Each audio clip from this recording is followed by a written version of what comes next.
看，石头用到都松掉了，这个腿都掉了，赶快剪回来。你看，这打进去以后还要钉这个不锈钢的铁钉，挡住，不然它很快就脱落。你看，用了10几次就，挖到这挖那个粘土的地方，哎呦，这本来有一只钉子啊，你看，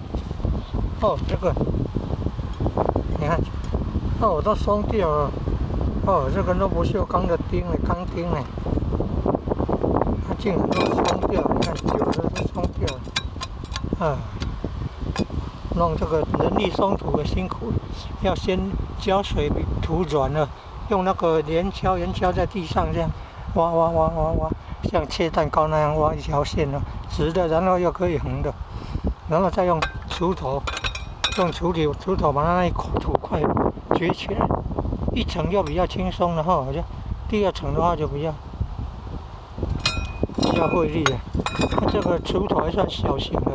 还有比较长的那个就更费力了，所以要体力好才有办法。然后这个要把它再把它再钉一支吧，